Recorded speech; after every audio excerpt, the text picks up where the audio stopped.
All right, welcome back to another episode of Tea Time with Mother and Crone. We're going to touch on some interesting subjects this time. So, this is going to be one of those pie in the sky ones, so we'll see where it goes. But before we head on into it, we're going to do our usual. Mylinda is going to lead us in what's in our cups tonight. Hello. So tonight I am drinking my kava kava stress tea again because it's so yummy. We talked about that last week. But for this week, I am talking about lemongrass. And lemongrass, it kind of reminded me of summer. I was thinking about lemonade. Don't try to figure out my brain because I don't know where I was going with it, but I was just like, hmm. Um, Lemongrass is actually good for a lot of different things. It's a lot of people don't know it's actually a good insect repellent. You can use it if you grow it like in your garden. It's one of those big shrubs. You'd be familiar with it if you saw it, but it's good for mosquitoes, which in Florida we really need it. Yeah, And we have the ones that pick you up and carry you from place to place. basically. So it's really good for all of that. Um, and you can make different sprays. You can do different things like that if you want to do sprays. You can do little citronella type candles with lemongrass in it and do oils and things like that. So that was interesting. Um, Now, as far as the health benefits, there's actually quite a few medicinal benefits. And what's really interesting is the Chinese have been using it for, of course, hundreds of years for different medicinal things. And you can also cook with it. Oh, The stalks are used for fragrance and they're inedible, but you can use it in like stir fries and curry. It's used in soups for like flavorings. And then I think that was the stalks. And then the ends you can use in like teas and you can use in soups and things like that. Um, so it's good to relieve. Several studies have proven how lemongrass tea can help relieve abdominal issues like stomach cramps and pain, blood pressure. So I'm going to start shoveling it down Mike's throat. um, Cough, cold, and even exhaustion. So I'm going to start shoveling it down my throat as well. um, just kidding. Probably not, but jokes aside. Lemongrass essential oil is particularly used to treat muscle pain um, upon inhalation, which I thought was interesting. The plant is also used in foods and beverages as a flavoring, just as we had discussed. There's also several other ways the plant is utilized, but we're going to go over some of the health benefits. So, it aids in weight loss because it has the ability to lower blood sugar. So it's a good supplemental to also treat diabetes, which so another reason I'm going to give it to Mike. It also the tea benefits also include immunity against hypertension and cancer as well, and it also boosts the health of your skin and hair. oh, Um, yeah. that's So different. yeah, and the way that it helps, it elaborates a little bit more on the weight loss. So the tea also it helps with weight loss because it fills you up, preventing you from overeating. Sipping it during the day can also, it just repeats itself, overeating.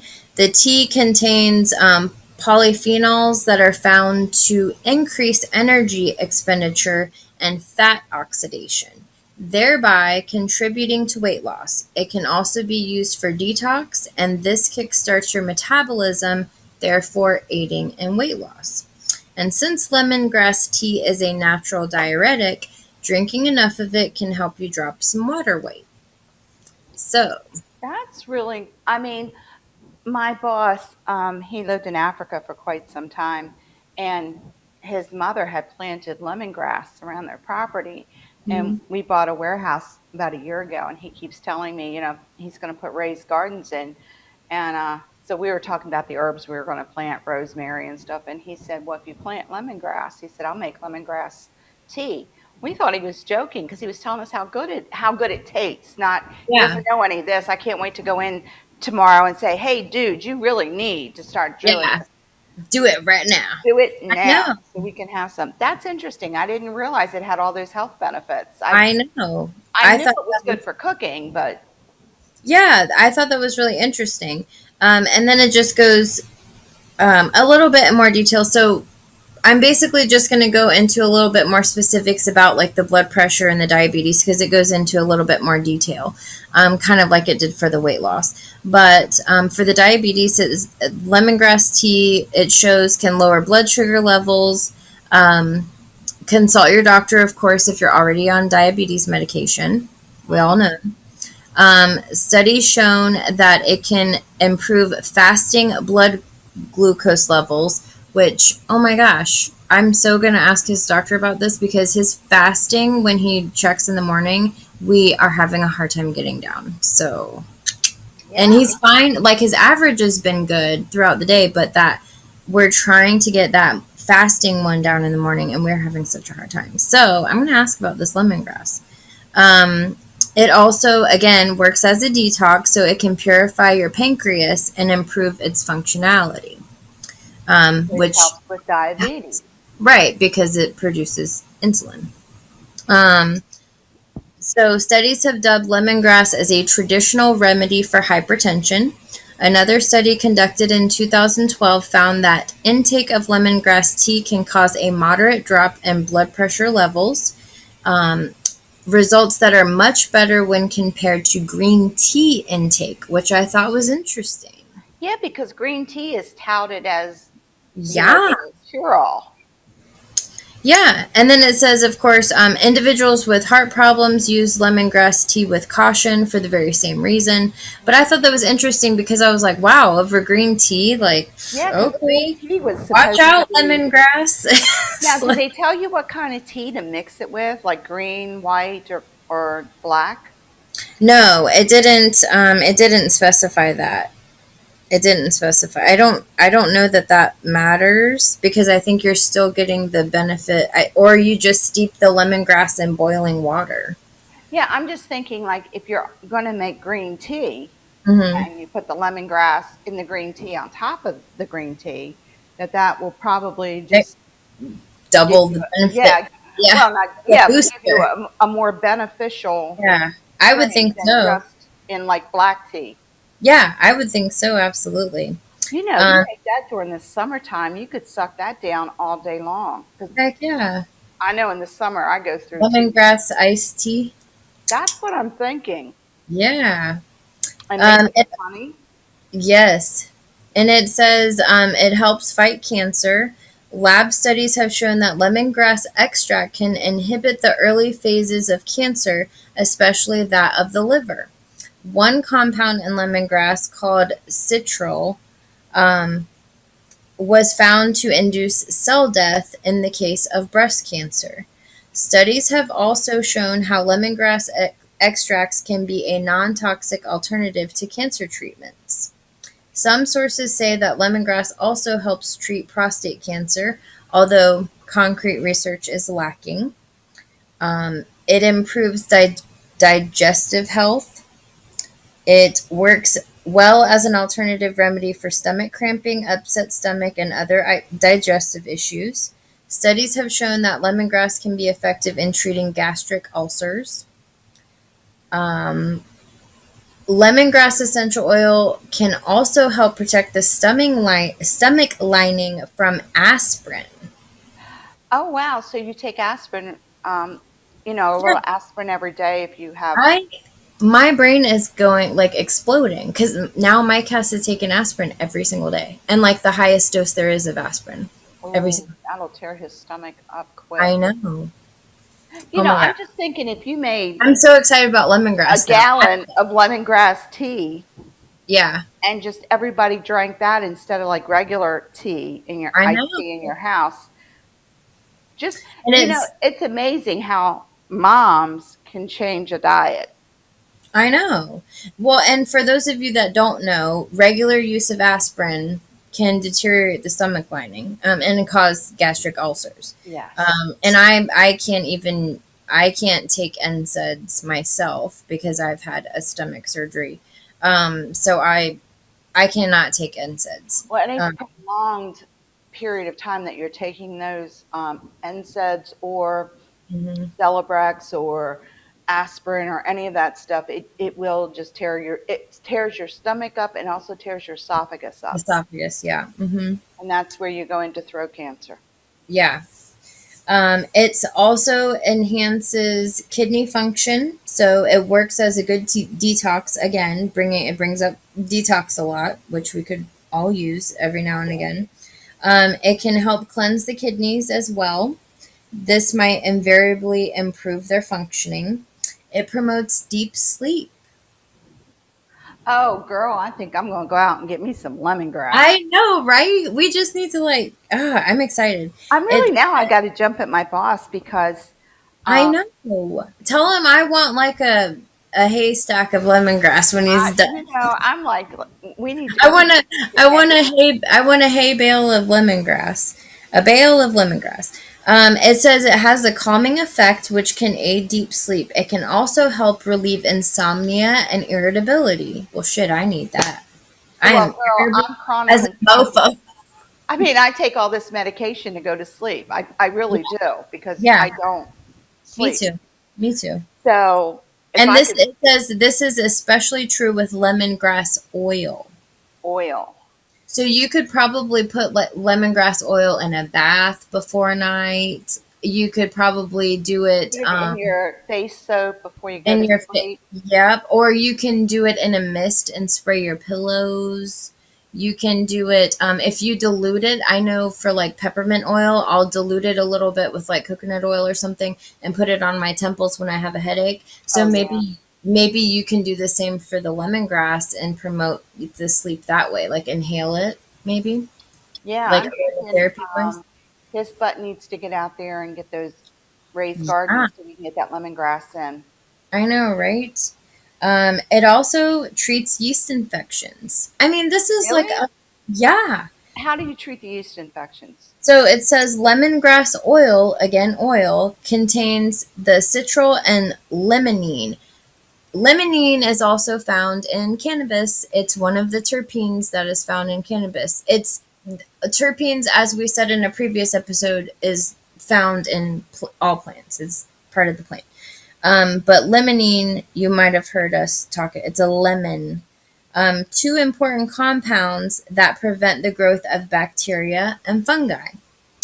The oil possesses antibiotic-like effects which help treat yeast infections. One Brazilian study talks about the antifungal activity of lemongrass and how it can help treat candida. Let me see if it gives a link here.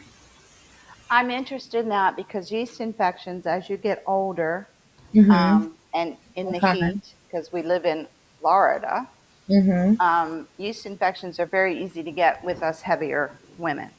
Yeah. And you get them very easily in the folds of your skin, is basically what it is. It's a perfect place.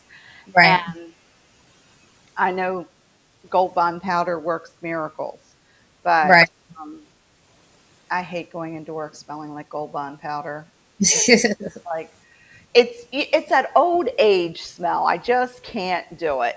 But yeah, a little bit of lemon spritz. If you broke that down, if you did like a 1 to 3 with a nice coconut Yeah, it says an oil. oil, so I don't know. Yeah. Well, So if I you did a don't know. 1 to 3, if you break it down to where you're making almost like a perfume that you can rub on, if you rubbed Yeah. it on, it would Mhm. It take care of yeah. the issue. And I'm sure you could, when I click on the source, it just takes me to like a medical journal that's like 1,000 pages, so I'm not going through Yeah, but that. I mean, But you there's could Google it for sure. Google it and you can Lemongrass find that plus sign yeast infections. infection. You'll Yeah, get. but I mean, that I is, know. oh my It's God, why don't we have it in every garden? I know. It also reduces anxiety. Ooh, Same calming effects of lemongrass play a role here too. Another Brazilian study spoke of how the aroma of lemongrass could be used to reduce anxiety. So same thing we were saying, an oil, a Smell. mist. You can Hmm. do the oil and do like your wax warmer. I mean, you could do so many different things. Or your things The that go on oil, the light bulbs, yeah, the exactly. little It can terracotta. It can treat headaches. Again, lemongrass tea found to treat headaches in ways similar to that of aspirin. And isn't that crazy? So it treats headaches in ways that aspirin does, while also help helping prevent injury to your stomach, which aspirin would And cause. calms you down when you're, Right. because a lot of times your headaches are from stress. Right. Exactly. Yeah. So you're calming down on top of, it's not like taking an aspirin, and aspirin does not calm you down. All it does is Right. get rid of the pain, and you still have the problem. So you still have the Exactly. headache. So it says the tea inhibits the clumping of human blood platelets, thereby treating headaches. This property can be attributed to eugenol, a specific extract found in lemongrass. Lemongrass tea can also combat dehydration.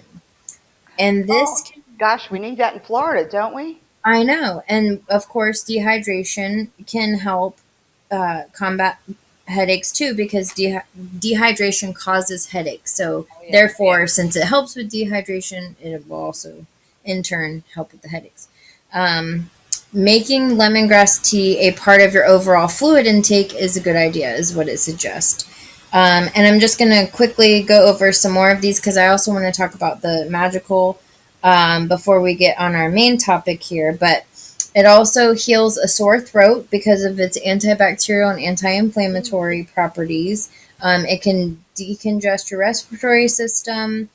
It's also helps stimulate lymph drainage. It treats cough, colds, and allergies.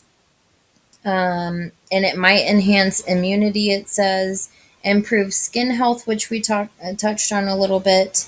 It says the essential oil tones your skin and makes it radiant. Ooh. So we talked about like self care, pamper. You want to make a little face mask. Yeah. Um, and then it says again the lemongrass tea. It's antiseptic and astringent properties. You can drink the tea or add the essential oil to your shampoos and soaps. And the tea can also sterilize your pores and strengthen your tissues. The citral and lemongrass can also help prevent skin cancer. Oh, girl, I need that like now. I know. Um, Lemongrass can also treat infections like folliculitis and cellulitis, which are caused by bacteria. And being antifungal, the tea can also help treat fungal infections on the skin. And we also talked Yeah, about, acne, foot. yeah. And the last thing it talks about is hair health. So it might strengthen drinking lemongrass tea might strengthen your hair follicles, thereby preventing hair loss. Um, The essential oil can really do wonders for dandruff. And applying the oil, it said a study showed in a matter of 7 days, it was really effective. It can be effective when used daily. You can add a few drops of oil to your shampoo and conditioner. And um, and that's pretty much it on the health. I mean, and then it gives you like a little thing here to make lemongrass tea. It says 4 cups of water, 2 cups of chopped lemongrass stalks, and you can do this particular recipe calls for a 1/4 cup of sugar. And then you just, in a medium saucepan, boil water over high heat, add the lemongrass stalks, boil for 5 minutes, and you reduce the heat to low, simmer for 5 minutes, and then you strain the liquid, separate the stalks, stir the sugar, and you can serve it warm or chilled. So there's your little recipe. Um, That is fascinating because I all of know, the health benefits are, and my and I boss know I was talking suggested. forever, but I know I was talking forever, but I had to. No, no, because it's really Great. great. Because like my boss he's been having headaches and stress, work, everything going on, and he's been talking about making it. He says, "Oh, I can make the best lemongrass tea in the world." You know, we're hearing this. You tell I'm him, going and to have then to you hike out send. to the store and get me some lemongrass, and he's going to make some. Well, and then I just spouted off recipes. So you guys go get you some lemongrass, and all you need is 2 cups to make you some tea. Now, there's something they didn't tell you in there, and this is crazy, but it works. Ants follow a trail that's chemically left behind them. That's how all the ants know where your sugar's at. The first one finds it, and all the rest find it. Yeah.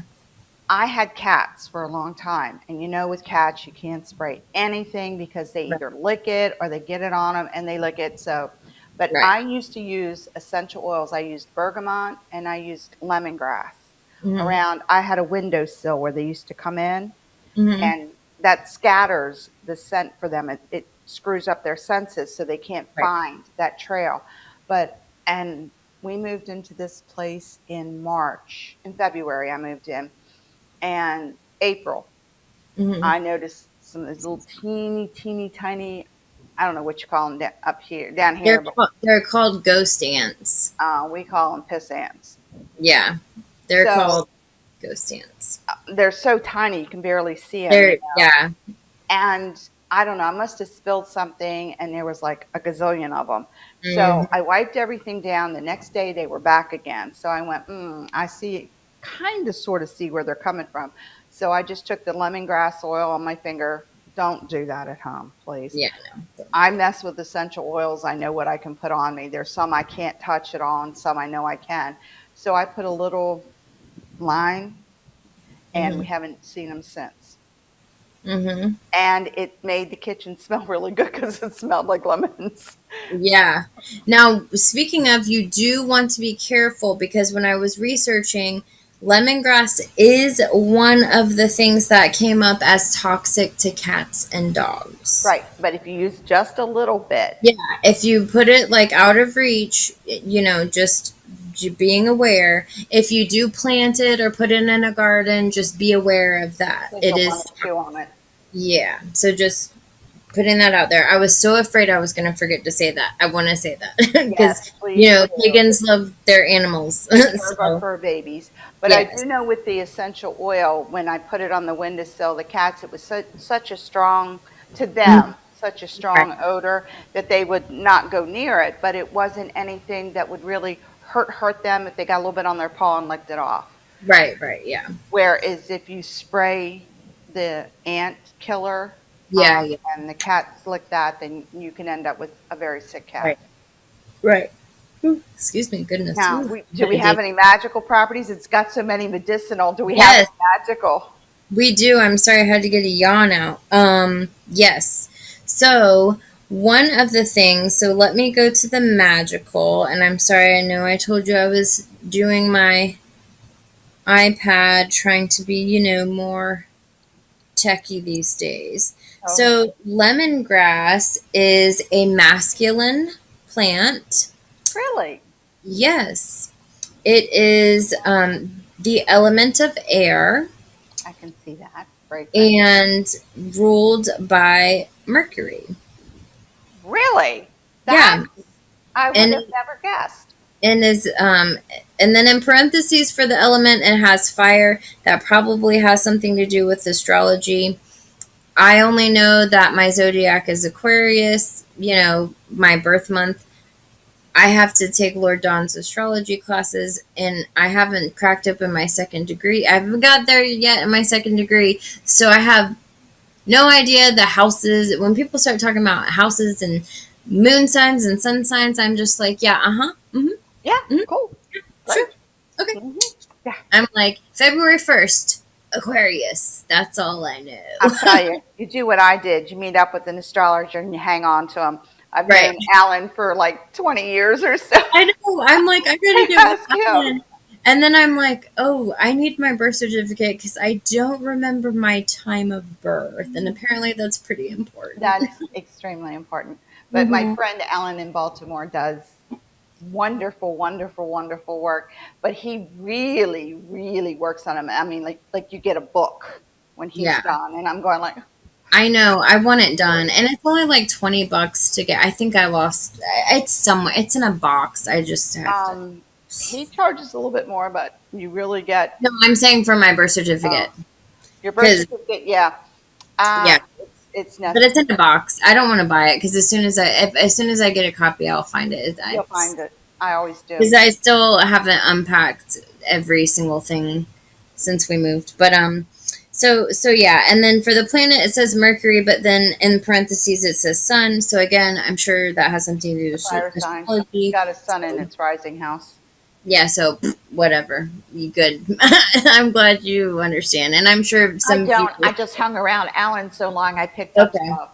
Good. And I'm sure our audience will understand. Um so it's good for clairvoyance, Mm.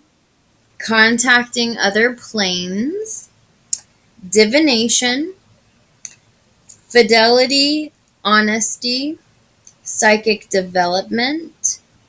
So, again, if you have it with third eye, and actually, I think it might have been in our third eye tea. I Oh, was trying to.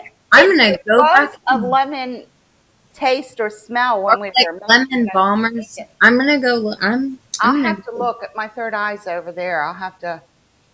Not my So third. My third eye tea is over there. yeah, Guys over my there. third eye. Come back. Third eye. Oh my gosh! Stop. Oh my. Mm. Um, don't say funny things. Psychic development and growth, strength. Now it says repel snakes. I don't like that so much. I Uh, mean, if it's like physically and you have like a poisonous snake, Physically, sure. it does because that's what he told me. The reason that they planted it in Africa, he lived in the Gambia in West Africa, and it was to help keep the snakes down because they had a So lot. that's good, I guess. But I've Well, really been working with snake energy lately. I have to tell you, it's to some keep amazing things have come to me recently. the snake population away from you. Yeah, You don't need so it like I get it. in your house. Literal snakes. Okay, I get Yeah, it. actual, like whatever they have over there. Um, because Well, that's like here. We have 6 different kinds of poisonous snakes in Florida alone. Yeah, well, we got little black ones at work that are underneath the porch, and he was joking that when he plants it, they won't be there anymore because it Yeah, repels them. What it does is it moves them to where it's not so populated so they don't get hurt. And if yeah, you look at it that way, rather than repelling it, we're just keeping them safer because we're yeah. moving them It's away a from good way where to we're look at at. Right. it. Because it's right by my door, and I think it's cool because I go out and I talk to them. But Oh, I do too. There was a snake at my job like a couple years ago, and he was just like a garter snake, and I was just like, he was in like a little crack between the concrete, and I was just like, hey, and I was just like hanging well, out, we have a 4 foot and a and I took two a foot. picture of him. I'll have to take pictures next time because we have a 4 foot and a 2 foot that live in our little area, and you'll see them come out. And because one of the guys was like, "Oh my God, there's a snake out there," and he slams the door, and I was like, "Ooh!" And I'm opening the door, and he's like, That's "What how are you I am. doing?" I'm like, where? I'm like, "It's not going to come in, and if it does, I'll pick it up and take it out." And he's like, Yeah, "Oh, you touch him?" And I'm like, "Oh, go away." And I I was talking to it, and then I took my boss's dog out to do her thing, and she found the little 2 foot one, and she was so excited because she gets excited over that and geckos. Oh, she loves geckos. um, And I was like, "Oh, look at the little snake!" And I'm talking to it, and my boss comes out and says, "What are you talking? Who are you talking to?" I said, "The snake that's by your foot." Oh, I told you I have a bumblebee friend, so that visits me. Hey, And he's then gonna. finally, he was coming around all the time, and I felt so bad. I was like, okay, I'm going to get you some hanging plants that are pollinator. Yes. And I finally got them, and I haven't seen him. And I'm like, WTF, bee friend, where are you? Don't forget to put out a little dish of water with marbles in it so they can drink because they'll Yes. sit on the marbles and Yep. they'll be able to drink without getting soaked. Getting drowned, yeah. Mhm. So repel snakes. It's also good for lust. Mm. Mm-hmm. Is that a good thing to drink at work? And psychic powers. I really like the psychic power part on that because Yeah, lemongrass is a tea I know I can drink because I love lemon in my iced tea. That yeah, to me yeah. what makes iced tea. And to have that, it just makes it like that much better. Well, yeah, and then I mean it goes along with, it says contacting other planes, clairvoyance, psychic development, and That's growth. It all goes along with all it. goes So, together hand in hand. So that sounds like, I mean, I can't believe it does all that stuff. I have got to go into work and tell my boss this because he literally is going through some stuff, and I know he's a little stressed, and right. you kind of, he's a lot younger than I am, so I'm kind of like momming him, mothering him, which I probably shouldn't do, but I do. But, even if we just make a couple pictures to have here at home and at work, Yeah. I mean, it's going to be a Yeah. great thing. And So then the I'm going to have other to buy thing, some.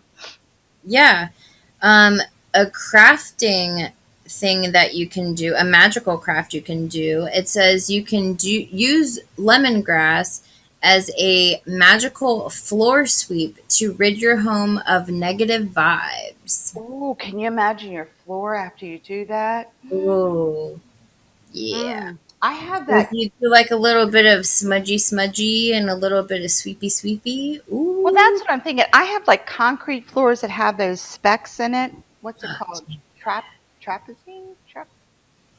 girl, I don't know. I know what Pattern? you're talking about, but But you know what I'm talking about. I They're know what you're talking about. concrete and they're really pretty and they got different colors in it. Mhm. And I love it because it keeps the house so cool because it's It does. Yeah. and I've done different sweeps through here, Mhm. and I'm thinking now that might be a heck of a good sweep to do because I can just imagine that lemony. Yep. Lemon has a clean smell to it. It It just does. has, That's why it's in all the cleaning stuff. yeah, and it's even the Clorox wipes now come in lemon scent, Yep, Mr. Clean. and it's just Pine Sol. yeah, really they all do, and it's just such a clean. That's probably why they're telling you it's such a relaxing because when you're okay, this is a woman thing, I know. When your house smells clean, it's Hmm. comforting because it Oh, smells. my kid's the same way. Like when we use the carpet fresh powder stuff, and we vacuum, even stuff like that. It's like, or I don't feel like crumbs that the kids put on the floor, on my feet, bare feet, and just stuff like that. It's like, it feels so nice, or it smells good, or like a fresh incense, and or it feels It good. does. It's It the has energy. that euphoric feeling to That's why we've talked about, the spring cleaning being important because you get rid of that clutter. It does help with that emotional aspect. It does help with that decluttering of the mind as well. It's all Mhm. connected. Gets rid So, of baggage both places. yeah, absolutely.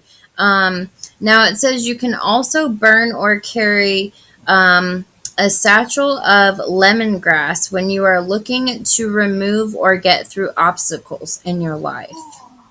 Even just carrying that smells good. I mean, just Yeah, imagine carrying that lemon scent with you. I Just, know. you know.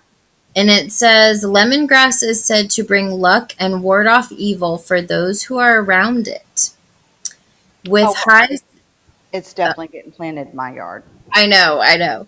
With high spiritual vibrations and its cleansing properties, lemongrass has become an important ingredient with any spells or magic concerning road opening and path renewal. Wow, path renewal. I know. I'm thinking lustration, October. We get Hmm. us some lemongrass, girl. I'll bring lemongrass to the October Yeah, lustration. I I was think like, that would be really good just to throw in the campfire. yeah. Are I you was like, thinking well, what go I'm ahead. thinking? Yeah, Um, absolutely. Now, see, I have a huge rosemary plant. I bought a little rosemary plant. My roommate has a green thumb. My little rosemary plant, which was only like this big, because I bought it in at Home Depot. I'm not, Hmm. and it's only like yay big. It is now like, yeah. And I'm Huge. telling everybody, please come over and get some. Please pinch some off because I got to get it back down again because it's Oh, burnt. you can certainly bring some next time you come over. Well, girl, I will strip that thing and bring you over some because the other night when I did ritual during the week, we had Litha and we did the burning of the anise, cinnamon, and rosemary for Hmm. the different properties. And I went out, I have these beautiful little jars. My altar's right in there, these little jars. This is anise, Oh yeah. and I have the cinnamon stick. And then I Hmm. have this clump of rosemary laying on the altar. And I had to preface it and explain, this is from my garden. Oh my gosh, And it that's wasn't funny. even dry. I literally went out and pinched it off right before. And I'm That's like, so funny. please burn, because it was so green. Oh But my gosh, that's funny. I love to cook. I'm Italian, of course, so me Right. cooking with rosemary is like cooking with olive oil. It's a thing you do. Right. And when you're using the fresh stuff, oh my gosh, it is like, mm. So I'm thinking I have to go to the nursery now and pick up some lemongrass and start planting it. Um, they Yeah. have they have a mosquito plant here that's supposed to repel mosquitoes, and it has a lemony scent to it, but it's not It might. lemongrass. It actually has leaves, but it has Oh. a lemony scent to the actual plant. Well, I had mentioned citronella earlier, and I was not trying to be rude. I was looking down because I found another source. I wanted to touch on a few other things before we get to our main topic, but um, it says citronella oil is actually produced from a species of lemongrass. There you I go. had no idea. I I was had like, no idea, really. yeah. And then it also says lemongrass can grow up to 1.5 meters high, which, holy A crap, meter is like 3 feet, 3 feet, just right? over 3 feet. Yeah. Just it's a little bit bigger than our yard. So we're What, talking like what am I almost as thinking tall about? as us. Because you and I are short. Wait, I'm Those who sorry. don't know, we're in the 5 foot club. Yeah, hold on a second. Christ. The citronella, but I mean, I didn't know it was made from a lemongrass. Who who would have thought? Because it doesn't really smell lemony, I don't think. Okay, I'm not going nuts. Okay, yeah, it's a little over 3 feet. I'm like, then I started thinking about a yard and confusing myself. No, okay, so yeah, it's about, Was it 3.5 feet, 4 feet? yeah, so 4.5 to 5 feet they can get. I Okay, mean, so we're in the 5 foot club, so it's as tall as us. But you I'm know what? before. That would look like one of those ornamental grasses that you buy and plant in your yard. You spend a fortune for, and they're very expensive. It's an Yeah, and ornamental grass. they're all over But could here. you imagine planting lemongrass instead? Mm-hmm. That would keep Yeah, all the bugs down. You yeah, have all of those wonderful qualities that you could go out there and snip some off and use it. I mean, just think about that. I know. My butt's going.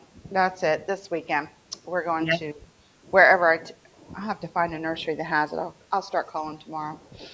So another thing that I thought was cool, it says you can use it to promote, so a couple other magical things. You can use it to promote openness to new ideas or people. Um it says it's great for providing some magical help if you struggle with communication, and it's thought to attract fairies, which I thought we would Oh, like. that's definitely going in my yard. Yeah. Little fairy area. I mean, that is some powerful stuff from one plant. If Western medicine could catch up to what I know. we had back in the day, we might actually live longer. I know. Um, there are so many things that we've lost over the centuries because medicine took over and the pharmaceutical companies took over. But just think about the natural stuff that grows. I mean, we can plant this outside, sit outside, not have the bugs eat you alive. Because I swear to goodness, it's like Oh, they giving a will. pint of blood going outside some evenings. I know. Now, fortunately, where I live, we have that breeze all the time. But we Mhm. still get ate up on Yeah, occasion. I know. And I'm thinking if we put some nice planters out back with some lemongrass growing in it, it would really benefit not just our backyard, but making the iced tea and all the crap with it that we can. I mean, goodness. Right. I didn't realize it had that many properties. I know. And so you can also use incense to cleanse your space. Oh, what happened? Cleanse your space as well as enhancing mental clarity, focus, and awareness. Um, and then the deities associated with it, which I didn't mention these on the other thing I was looking at, is Hermes, Diana, and Artemis. It only mentions the Greek. It didn't mention any other pantheons in this source. Well, Um, you can take those and yeah, and kind pull them of across. so, right. And then the crystals associated with it are zoltanite, which Miranda's probably heard of. I've not heard of that, so I'll have to look that up. Turquoise and celestine. So I thought that was interesting. Well, So that is lemongrass. We have Miranda on speed dial, so we can just, and Yeah. that's our. Oh, really quickly though, historically, it was used for its oils. During the 17th century, it was distilled and shipped around the world as part of the perfume industry. At the time, there was very little access to personal hygiene facilities, which meant that anyone who considered themselves of a higher class would anoint themselves with scented oils in an attempt to cover up their own smell. Lemongrass was one of the most popular scents, though few could afford it due to its high price. That is cool. Lemongrass is badass. I'm telling you, everybody needs to grow lemongrass. And You here in know, Florida, when I pick our teas, I purposely don't research a whole ton about it beforehand because I want to like be surprised like while we're recording. I know. Well, no, it makes it that much better because we're It all learning now. If you Yeah, were all knowledgeable, it wouldn't be any fun. But I I mean, know. even when we went to the herb store and we bought all those herbs, we still didn't know half of what they did until we got them home and looked them up. Yeah, exactly. So I've, I just I've got an overglut of herbs that I'm going to bring the next time I come down and share with my fellow pagans because I have so much I want it used before it goes bad. yeah, exactly. Now it says it's one of the most popular medicinal plants in Brazil, and many in the Amazon regarding it's a wonderful sedative. Um, Today, India is the world's largest producer of lemongrass, harvesting and distributing around 80% of the world's supply. Wow. I'm wondering if Deej knows about that. Yeah, it does say Brazil, because he's going down that way. there's about 55 other species of grasses in the family. Wow. And it says it's known as a West Indian grass, the West most Indian. common form of lemongrass. It's a tropical plant which is native to island Southeast Asia, but has been introduced to many other tropical regions, including South and Central America. Well, So, I know growing it here, it will survive. And we're like I'm mid Florida. You're northern Florida. I'm kind of yeah, mid. I'm Northeast. Yeah, Yeah, I'm kind of mid Florida. So I'm I like know that 45 here, minutes to Georgia. yeah, you're up more north than I am. I'm a little bit more Right. south.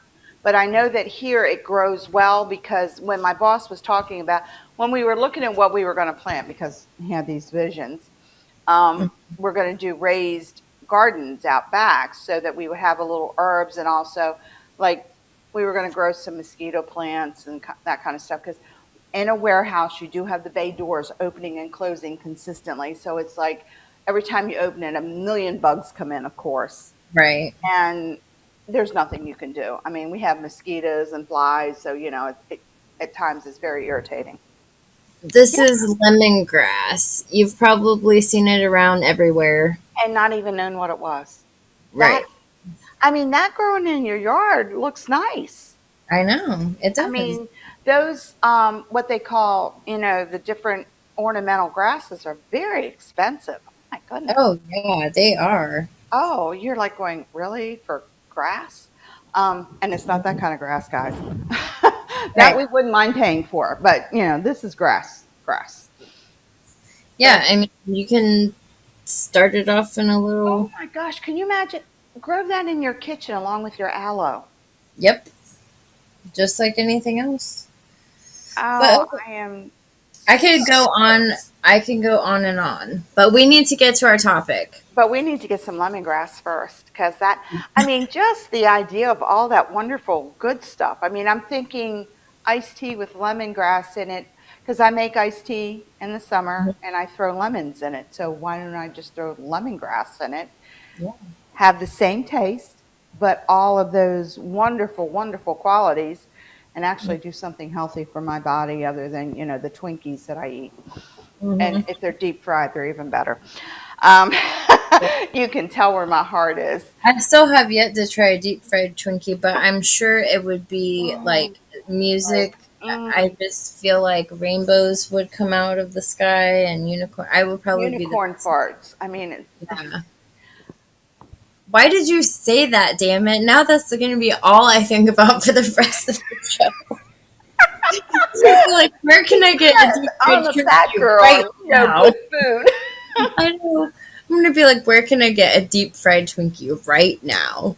And I just lost 8 pounds. I don't need that right. I don't need that in my life. My son used to joke about, mom knew all the comfort foods, because Yeah. it certain almost every culture is surrounded by food, Yeah. and food is more than just sustenance. It is Yeah. actually who you are. Mhm. And my son used to always joke about never trust a skinny chef and stuff like that because his mom was a big girl. Right, right. So he always used to joke about that, and he's like, "Yeah, my mom knows the best food around. Look how big she is." Thank you, son. I think, and those I know. left-handed compliments are always the best. They But are. yeah, I'm a big comfort food person. I was just telling you I made gnocchi over the weekend. Yeah, Yeah. I just had to have my comfort food. But our main topic tonight is an interesting topic. We have 4th of July. Yay! Our independence. And that brings up a lot of questions for a lot of people because my mom became, as she calls it, a natural citizen. Um, the word naturalized does not translate, just to let y'all know. In most languages, it will not translate. So, what translates is natural. So, my mother was a natural citizen. Um, After a while, you just learn not to correct them anymore. And you just like go, oh Right. God, is she doing that again? It Um, is contradictory, but that's okay. yeah, it doesn't make sense, but it does because, Right. as I've said before, words do not translate. But Exactly. she became an American citizen at the time, back in the day, when you had to give up your citizenship to another country. So she gave up her dual citizenship to become an American citizen, which was kind of pretty awesome.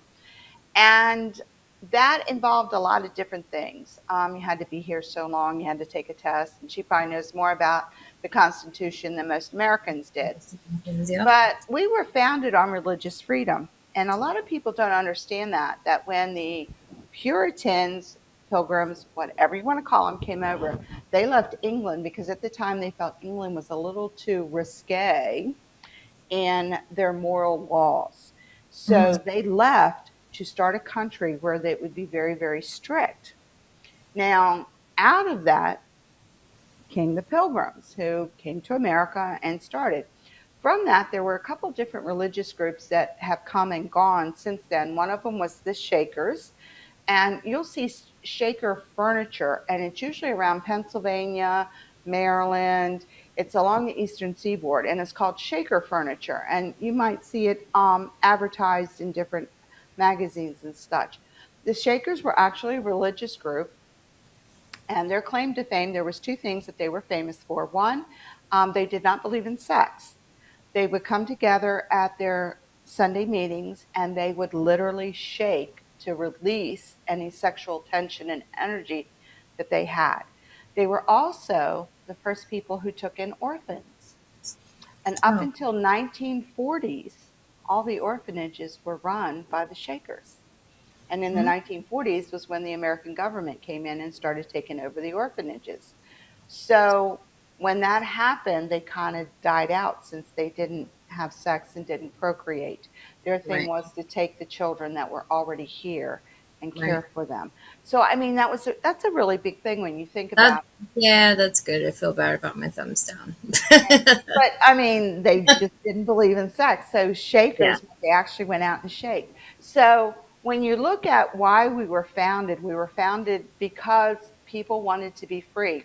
Now, let me preface this because a lot of Americans do not understand that when a king takes over a country, when a new king is brought in and comes in, he can bring in whatever religion he wants. And at that point, whatever was practiced prior to that is no longer allowed. So, dependent upon what your king was how your country was treated. And the last country to actually accept Catholicism was Lithuania in the 1700s. And King Mundingus, and I know I slaughtered that really well, and I'll hear about that tomorrow at work because my boss is Lithuanian. So he would say, "You did it wrong again." Um, he came in the 1700s and brought Catholicism to Lithuania, and that was the last European country to accept anything other than paganism. So they still have little villages that still, just like everywhere else, they have people that still practice. But when they came to America, it was religious freedom. And the country was founded on the fact that we could practice whatever we want as long as it didn't in any way injure or, make any bad moves towards any other religion. And Thomas Jefferson and all of the founding fathers, most of them did not use the Bible to swear on. They used other works of literature because they did not want the Bible associated with the government, therefore, the separation of church and state. And what people have a hard time understanding, and if you've never been in a European country and been told your religion is no longer associated with that country and you can't practice it anymore, we've got all the goods on that. We practice whatever we want to practice. The question has come up many times because Wicca, witchcraft, paganism was never really accepted in America until after 1973 when the first pagan group went in and became a 501c3. That is the blessing, as we call it, by the federal government to allow you to exist. That is your nonprofit status, and it's a nonprofit religion. So, whether you want to believe it or not, because a lot of pagans are like, oh, we don't have a religion, we have a spiritual path. No, you actually have a religion, dude, because that's how it works here. So, with that came a lot of unusual things that happened. Because, first of all, you have to explain that yes, you are a real religion, and yes, you really do have rights. Um, my oldest was born in the 70s. I'm going to leave it at that because people are doing the math now. Yep, stop it. And Everyone loves you. I know it's just funny when I say my age, people just look at me like, really? It's a But when she was going to school, there was no way to do this because it was so new. right. It wasn't, they weren't sure what to do with it. The Aquarian Tabernacle and Circle Sanctuary were one of the first couple of groups. They were the first two groups to really gain um, acceptance. Now, the Witches' Council of 1974 came together and they gave us a proclamation of guess how many laws? 13. Woohoo! Um, that was done as that was done specifically for that. But it comes to pass is what are your religious rights in America? Now we're celebrating the 4th of July, which is the freedom of our country. And that country was built on the freedom of religion. That was the whole reason these people left England was because they were tired of being prosecuted. They were tired of being treated like crap. They got on their little boats and they sailed their butts over here. Now, granted, a lot of them came over to see how much money they could make and to see how much they could steal, barter, and whatever else. But the premise was religious freedom. Right. So when you start talking about that, what is actual religious freedom? I'm going to hit on a couple of high interest notes. Number one, if you are clergy, and that means if you are ordained clergy, and that could be from any religious path, most of the times you're only going to be accepted if your ordination comes from a 501c3. And Mhm. that's because you've already proven to the federal government that you are a religion. So you've already got a proven path so that you say, oh, yeah, I'm a 501c3.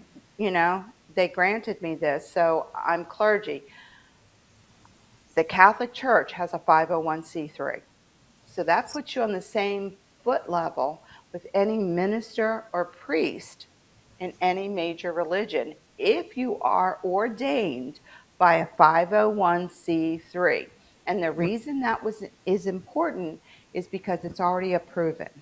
You've Mhm. proved it already. So it's no problem. The Corellians are a 501c3. You see it on all of our paperwork because everybody goes, well, what does that mean?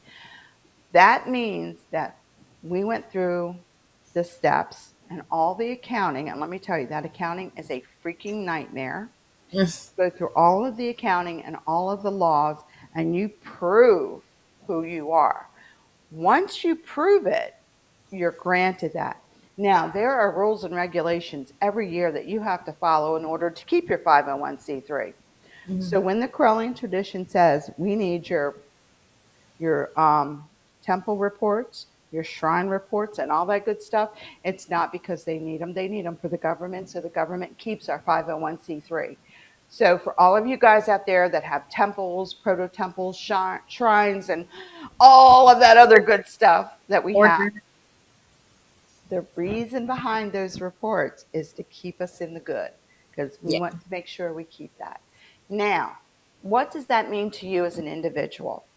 If you're clergy ordained and you are in a state and you need to prove your ordination, that's what you do. Right. You have your ordination papers. Now we still give those out if you need them. If you don't need them, some states don't require them, some do. So if you're in a state that requires them, please get in contact with somebody in the Correllian tradition, and they can help you get your ordination papers if you need them to prove who you are. But that allows you to do marriages and funerals and wickenings.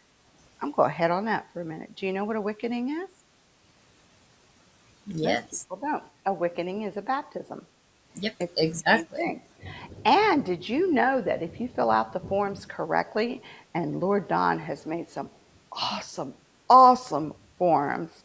I mean, they're beautiful. They're hand drawn, and God, they'll take your breath away. If you use those could actually be used just like any baptismal papers to get your child enrolled in school. Mhm. Yep. So, Exactly. as clergy filling those out, I encourage everyone who is an ordained minister in the tradition, go to your state, find out what is needed for you to make sure that when you fill out the paperwork that it is acceptable. Right. Because weddings are one thing, funerals are another, wickenings are another. So Right. you have to make sure you have all your ducks in a row.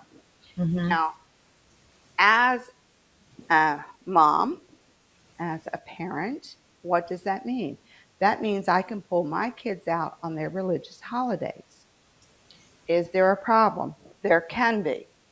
Right. You have to, one, prove that that's who you are because you could claim to be Jewish and taking your kids out for, Purim or something. Right. You have to make sure this is where it becomes a decision. Is this going to be your life path? Or is this just a fun thing that you want to do? Or are you going to indoctrinate your children? As a mom, grandmom, and great grandmom, I'm proud to say I have 4 generations of witches. My children could not be pulled out except for the youngest because until that point in time, it was not accepted. And Right. it was such an effort to have it happen. Now, with my granddaughters, my daughter could pull them out for their holidays and say, excuse me, 501c3, hello. And Mm-hmm. you can pull them out for the holidays. The problem is you have to make sure that that's the religion that you claim, either Right. Wiccan, pagan, witch, however you want to describe yourself. You need to make sure that you have a 501c3 behind you. The Correllian tradition is a 501c3. So when you go to the hospital, you do not claim to be whatever. I normally put on my hospital records pagan because that kind of leaves it open because they get confused after that. Because most people are not aware. Let's be honest, they're not. Now they are more aware in the last couple of years because we've had Charmed, we've had the new Bewitched, we've had the new Right. Charmed, all of this good stuff. When you go to the hospital and you write that on your paperwork, that means if you are in need of a priest or priestess to come in and see you and visit you, you need to make them aware of that. You also need to make them aware of who in the area can come see you because not every group has chaplains. I served as a chaplain in Maryland for many years with 3 different hospitals as pagan clergy. Right. Also served as clergy for Fort Meade. So I did military clergy. You have to make it very clear to the hospital who you are. The best story I have is I put on my little thing, pagan, and they sent this little girl into me. We used to call them candy stripers. They're not called that anymore, but it's the same thing. And Yeah. she's like, do you have any dietary constrictions for your religion? I guess they'd never seen it before. And Mm-hmm. my mouth says, good food. She writes it down, good food, and she walks out to the front. I knew when she hit the front desk because I heard the howls of laughter from Oh the my. front desk. It was said as a joke. The nurse eventually came in and was laughing and says, seriously? And I'm like, seriously? Right. But, She didn't notice. you know, but you have to remember how you claim yourself in every part of your life is who you are. Right. You go to the hospital, you have to claim it. On your doctor's records, you need to claim it because if it comes to an end of life situation, Mm-hmm. they have to know what your wishes are. And Right. if your children are not practicing in your faith, you have to make it very clear to the hospital this is what you want. I preface that by saying my boyfriend who passed was pagan. He was Correllian. He was a third degree. And he had one son that was Muslim and another son who was Christian. So they were like, we want, and I'm like, your father's wishes are this. So you Yeah. have to make it clear what you want. Once you decide in your life to do it, then your children follow suit. Now, what rights do you have at work? So it depends on the job and it depends on your state. So you do have protections, of course, against discrimination and harassment, That's on but the federal level. that's on a federal level, absolutely. When it comes to things like days off for holidays and things like that, you can request those days off, but they have it has to not impose on business practices or it has to not affect business structure. There's all this literature that is on the At Human Resources, legally, Human Resources cannot stop you from taking your holidays off if you 100% walk the path.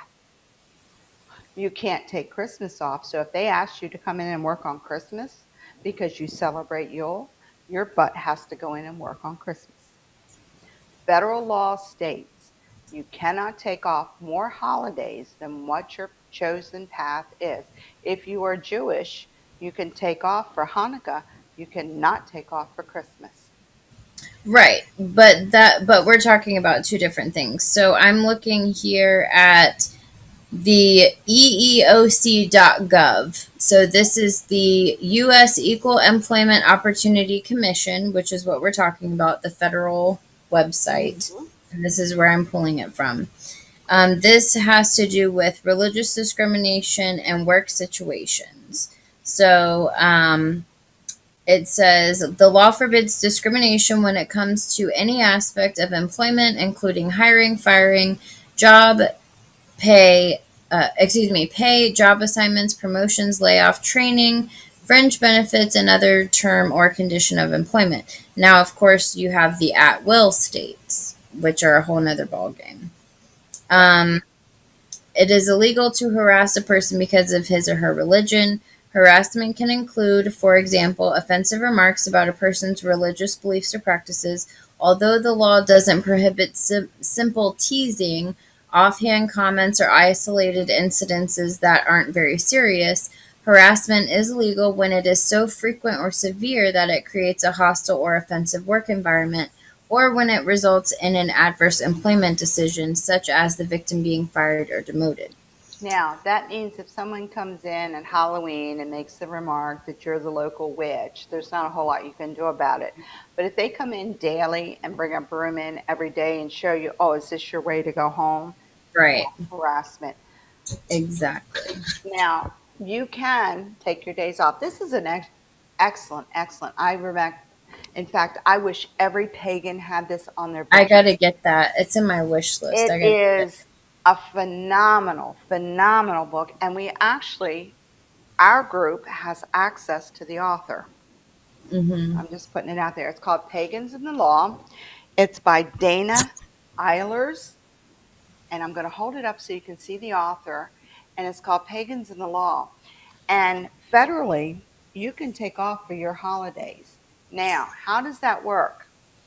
You put in for those holidays off, just like any Jew would put in for a holiday off that's not a Christian holiday. But the flip side is they can ask you to work those Christian holidays. I worked at the Baltimore Jewish Times. They gave us the Jewish holidays off, obviously, because the shop shut down. Now, when it came to my holidays, I had a choice. I could take those off too. It was offered to me with pay depending upon how many I needed to take. Now, this is when you got to make your decision. 90% of our rituals happen at night. Mm-hmm. Um, they do not happen at midnight. They usually happen around 8 or 9 o'clock. So you're usually home by 10 or 11, so you can get up and go to work the next morning. Right. There are certain holidays that you might want to spend a little bit longer at, such as Samhain, which is our biggest major holiday. You may want to take the next day off because Samhain can be a very draining experience for a lot of people. Mm-hmm. So if you want to do that, you need to let your employer know, not the day before. You need to give them at least 2 weeks' notice. I need this day off for a holiday ritual. Now, it depends on where you work, how well that's going to be taken. You have to make the decision if you're going to fight it. Okay. And if you're going to, Right. The only thing that protects you, what I was trying to talk about earlier, was it's the religious discrimination and reasonable accommodation. It says the law requires an employer or other covered entity to reasonably accommodate an employee's religious beliefs or practices unless doing so would cause more than a minimal burden on the operations of the employer's business. This means an employer may be required to make reasonable adjustments to the work environment that will allow an employee to practice his or her religion. Example of some common religious accommodations include flexible scheduling, voluntary shift substitutions or swaps, job reassignments, and modifications to workplace policies or practices.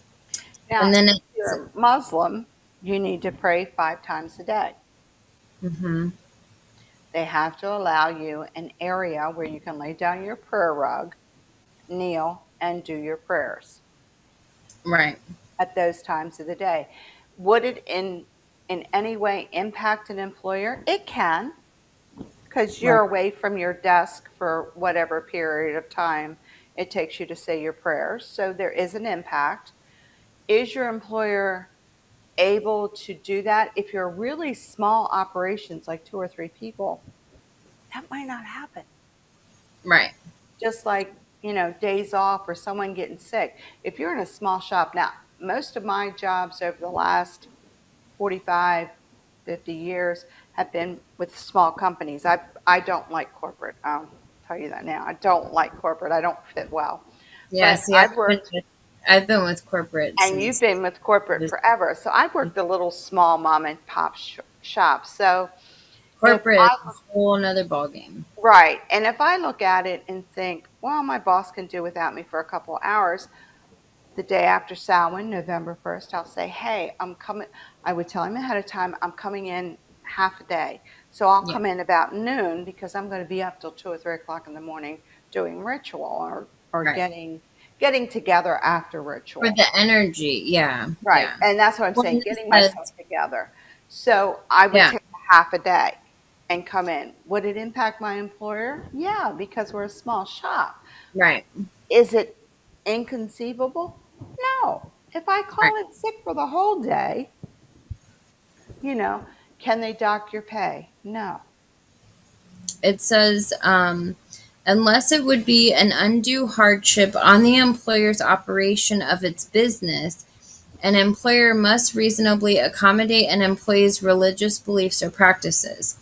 This applies not only to schedule changes or leave for religious observances, but also to such things as dress or grooming practices that an employee has for religious reasons. And of course, we know that. Now, with corporate jobs, what they consider accommodating schedule changes or leave for religious observance is using vacation or sick time or personal days, which you have to schedule vacation and it has to be available. And of course, to schedule a personal or a sick day, you would have to have that available. So if you're out of sick time, you're SOL. And most Um, employers, even if it's corporate, if you tell them it's for a religious day, they'll schedule you off. You can also recoup that day because a lot of them will not mark it as a vacation day or a day off. A lot of them do understand. Um, Not in corporate. well, some corporates do because I know that IBM does. Yeah. If Yeah. they've run into too many lawsuits, they're really good about letting you off. Um, And you've got to remember too, you can't come up to the boss at the last second and say, "Oh, by the way, I need tomorrow off. We got ritual tonight. I'm not going to make it in." yeah, of course not. Don't Right. expect that's ridiculous. Yeah. And that's No. what happens with a lot of pagans. And then they Mm, get angry and like, well, you won't let me off, religious freedom, and they go on this whole yeah, no, you cycle. cannot do that, people. You need to like do like a month ahead of time. You know when your Sabbats are, they don't change. They're about the same time Right. every year. It says now just to follow up on this because I do want to go over a couple other things about like the military and things like that. Um, It says an employer does not have to accommodate an employee's religious beliefs or practices if doing so would cause undue hardship to the employer. An accommodation may cause undue hardship if it is costly, compromises workplace safety, decreases workplace efficiency, infringes on the rights of other employees, or requires other employees to do more work than their share of potentially hazardous or burdensome work. Now, when you talk to your employer, you do not have to discuss at the interview whether or not you're No. religious. You're not allowed to ask age, religion, family, or any of that stuff. I have interviews all the time. That's what I've done for 40 years. But after someone is hired, if they say, I need this date and this date and this date off for the year because those are my religious holidays, it's really difficult for an employer to say you can't have it because it impacts them. You being out sick impacts them. If you have 3 people in a business and one person's out, yeah, you're impacted. You don't have a choice because it takes 3 to run the shop and you got 2 out. Right. Um, if you make it way ahead of time and you explain it's a religious observance, educate your employer. Don't go on the defense immediately. Go in and No. proactively educate your employer and let your employer know very nicely, these are my holidays. Is it okay if I come in a little bit late on this day because I will be up late this night celebrating this holiday? And I use Samhain because Samhain is usually one of our biggest, that's our high holy day. Oh yeah. To me, Samhain is it. So I've had many employers over the years, and usually I've been able to say, look, November 1st, I'm going to come in half a day. I'll come in at Yeah. noon. That gives me time to do my thing, wind down and try and ground and center. Yeah, that is not happening. Grounding and center at Samhain does not Right. happen. But I know the energy is always crazy. it's I mean, insane. it's crazy good, but like it's Yeah, all but it's yeah. insane. So you go in at noon rather than 8 o'clock or whatever time you normally go in. And your employer more than likely doesn't have a problem if you don't go in there aggressively fighting for it. You just Yeah, say, oh, most times they're just not educated. I mean, so don't be and going back to the school thing. Your kid is probably going to be the first pagan kid that teacher's ever come across. And maybe not, but in a lot of cases they most of are. the time, yes, So they are. yeah, so just, don't be a jerk. And if you do feel like you're being harassed or discriminated, always document things. And That's always talk. important. Find out if you're being harassed or if it's just ignorance on the part of the person. My son went to a school, an all boys school, and Samhain, like I said, is always off the charts for us. So, I said, well, he's not coming in on this day for religious observation. And they're like, oh, what do you do? And we're like, and I educated them. And it was funny because the year before, when they had done they do a round of different religions, they had never included paganism. And my son was the first one to pipe up and go, you forgot the pagans. Yeah, Thank you that so was pretty cool. Yeah, I know. no, it was not because my butt got I drawn. know you had to get called. I always You got calls that from the story. school for my son. He was one of those kids. But it was okay. And then you educate them and don't go in, guns blazing. I went in dressed in a suit because that's how I dress for work. I sat Mhm. down, I had a discussion, and I was very open. And once they heard what it was, they were like, oh, okay. Well, I said, he's only going to miss that day. I mean, because we're up very late that night celebrating, and I really don't think it's a good idea to try and get him up and bring him in when he's going to be miserable. Right. And they were like, Not oh, going to okay. focus anyway. And once I got through all that, they were like, and he went to an Episcopalian school, so I'm going to Yeah. put that out there. They were like, oh, well, we weren't expecting that, number Yeah. one. Right. Number two, they were like, okay, well, this is, I said, if you have to put him down as a day absent, just give me the work that he needs to finish that day, send it home the day before. Yeah. We'll make sure that the homework gets done, just like you would at any other time. Right. You have to remember, you can't go in there with an attitude. You can't go in there as pagan and proud. You go in there as a parent Hmm. trying to, raise your child the way you want to. Please, when you go to your employer, you don't go in and beg for, I mean, if you're Muslim, you go in and you tell your employer, I have to pray 5 times a day at these times, whatever it is. I Hmm. need an area where I can lay my prayer rug down and kneel and say my prayer. Most employers are like, okay, would this, would the conference room do for that?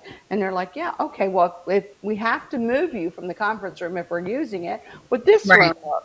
I mean, most employers are very accommodating if it's understood what it is. Most Hmm. employers, first of all, they get very offensive. And I only say that because as an accountant in small companies, I'm usually HR. I get Right. offended when you come in saying, I demand. You don't demand when you walk in my office. That's a whole nother thing we're going to talk about. But if Yeah. you come in and say, okay, I'm of this faith, I need this observation. And we're like, okay, what can we do to make it happen?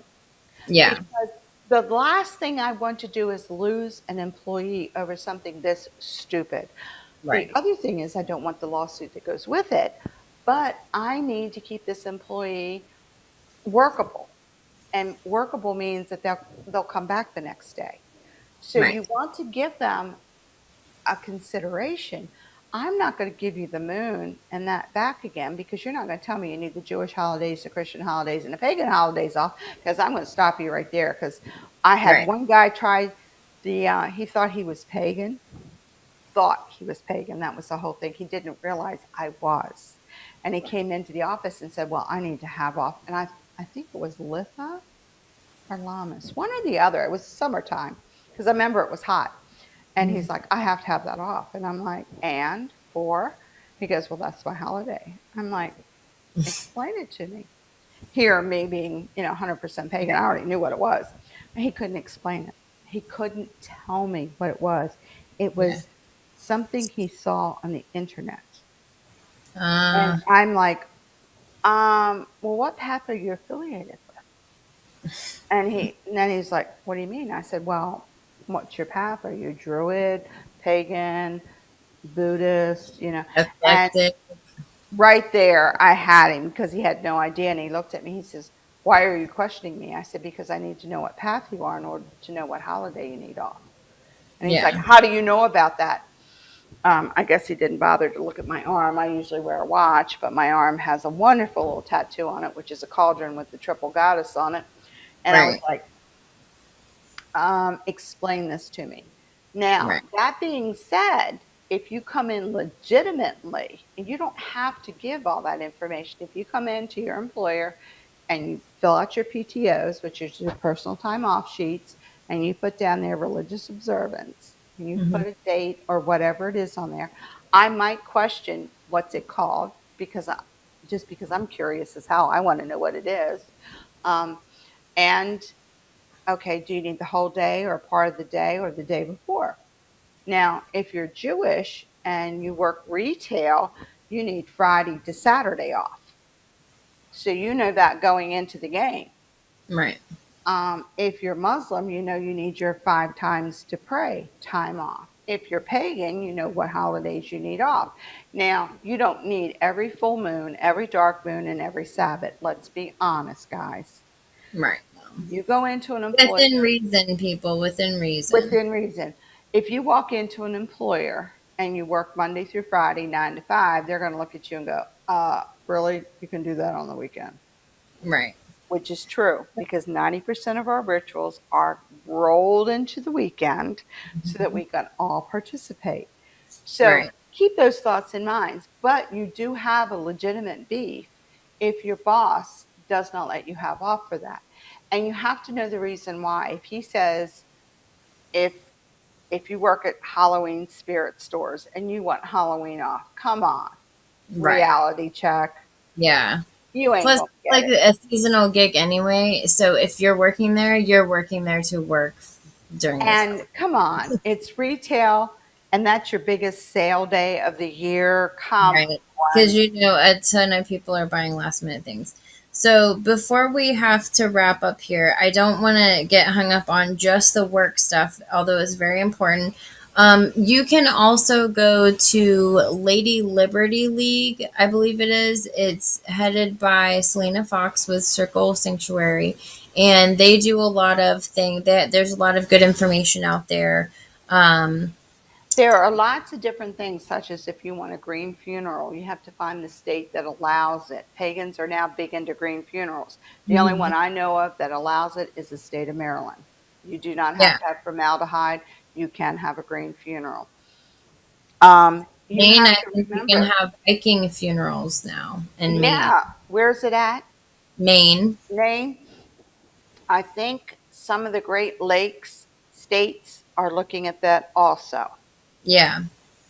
But But also, I wanted to touch on some history. So, In 1985, as a result of Detmer versus Landon, the District Court of Virginia ruled that Wicca is a legally recognized religion and is afforded all the benefits accorded to it by law. This was affirmed a year later by Judge John D. Butzner, Jr. of the United States Court of Appeals for the Fourth Circuit. Um, and nevertheless, it was just saying Wiccans are sometimes still stigmatized in America, and many remain secretive about their beliefs. So we understand you want to be secretive of, and a lot of people are not out, especially being in the South, and a lot of people don't wear their pentacles at work and stuff. I never used to. I do now. I don't care. Um, and and I've never been questioned about it. And some people are curious, and I talk to them about it, and it's fine. The Um, easiest way to go for a job interview is to have something like this on your arm. Right, exactly. Doesn't work well, No, um, yeah. unless your boss is Lithuanian.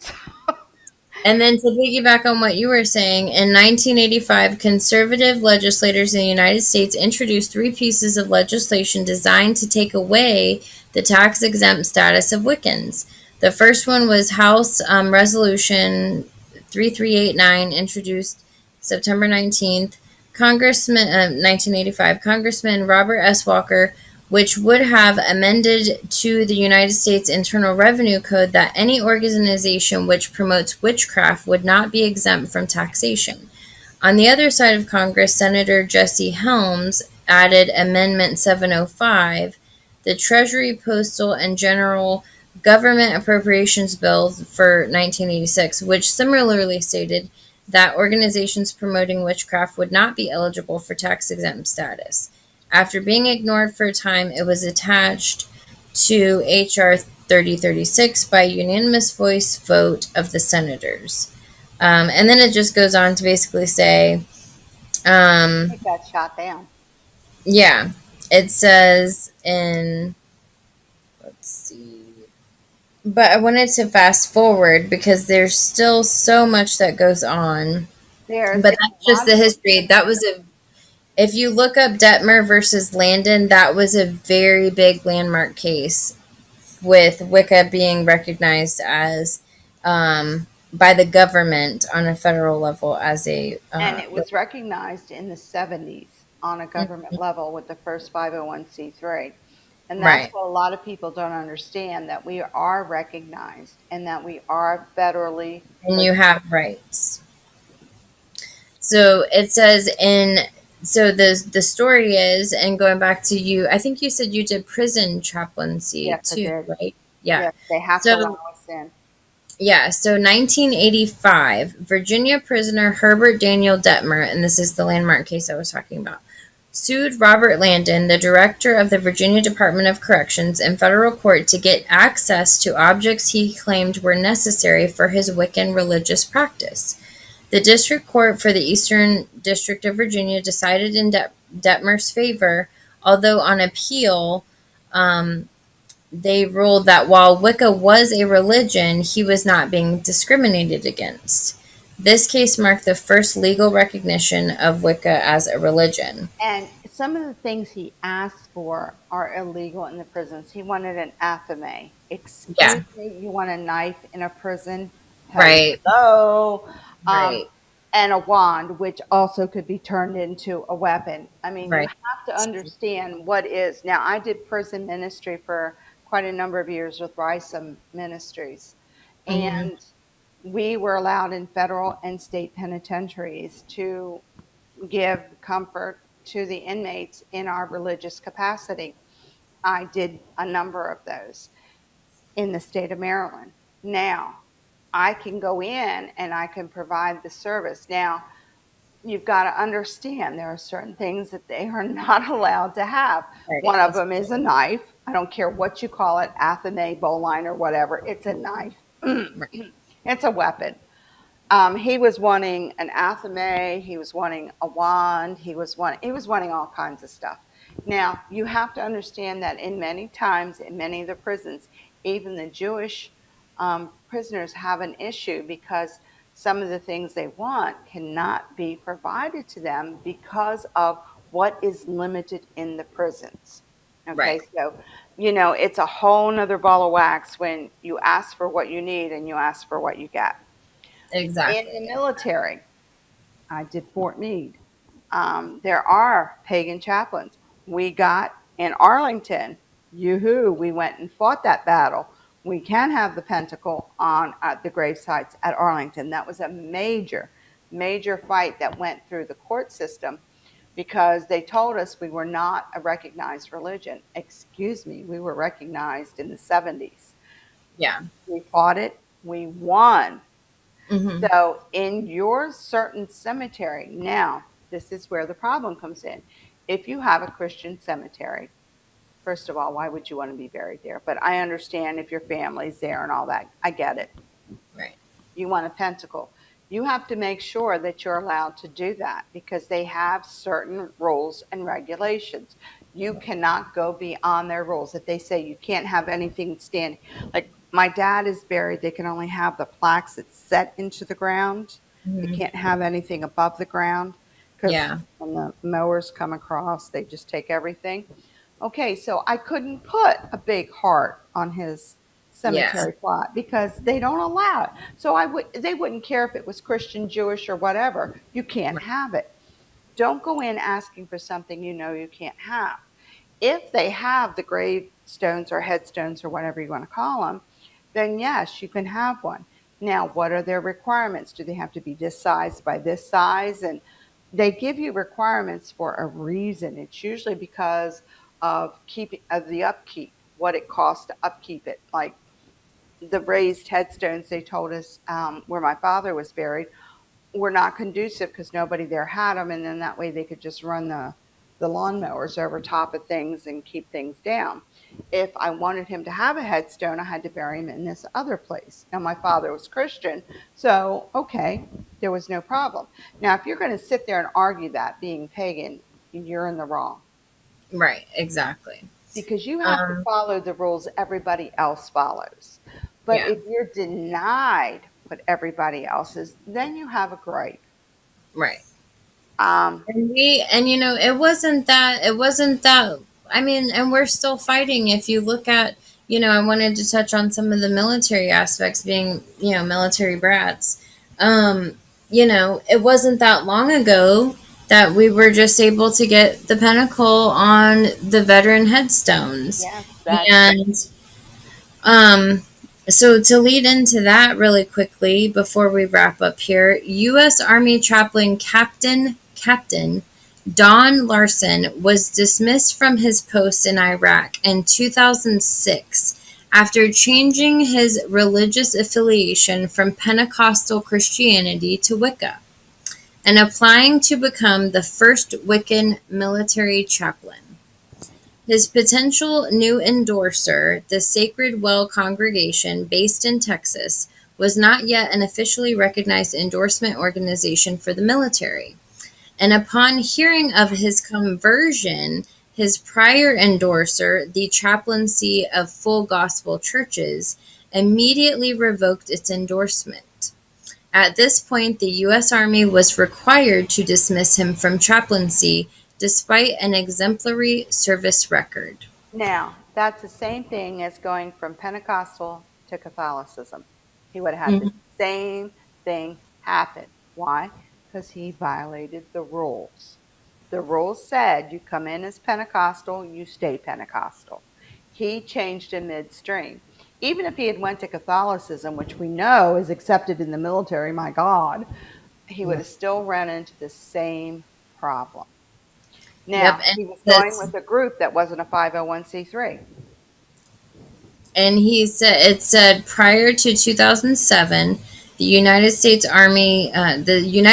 Department of Veterans Affairs (VA) did not allow the use of the pentacle as an approved emblem of belief on headstones and markers in military cemeteries. This policy was changed in April 2007 to settle a lawsuit, which was Patrick Helena Stewart. Fox, Yep, and for I give Patrick her Stewart. credit. Yes, she Yes. fought it with the He ACLU, and believe it or not, there were Corellians on board with that one. Yep, and it was I think 11 families that were several years. Yes, it Dracula, was originally Patrick Stewart was the head person that they the had. head But person. there Yeah, was a wife of one of the. If you're married to military and they get buried at Arlington, you also have the right to be buried at Arlington of your career. She was pagan. He was not. He had the cross. Jan, and I can't. yeah. Oh, I feel so bad. I can't I remember her think name. I have the. I It think was Jan something. I really feel bad. I can't remember it. But she was denied at first, but then they ultimately, when they did Patrick Stewart, they did hers also. So she yeah. also, I had it earlier. I yeah, don't I have it can't right now. remember. I know it was Jan She because waited 9 years. 9 years She because was buried he had the without a cross doctor. and she had to Yeah, wait to get the pentacle. and I read it. It was 9 years. She was buried 9 years next to him. He had the cross, and it was 9 years that Before she she had got the nothing before she got the pinnacle. right. But once it was clarified and done, then There was a everybody got it. ritual.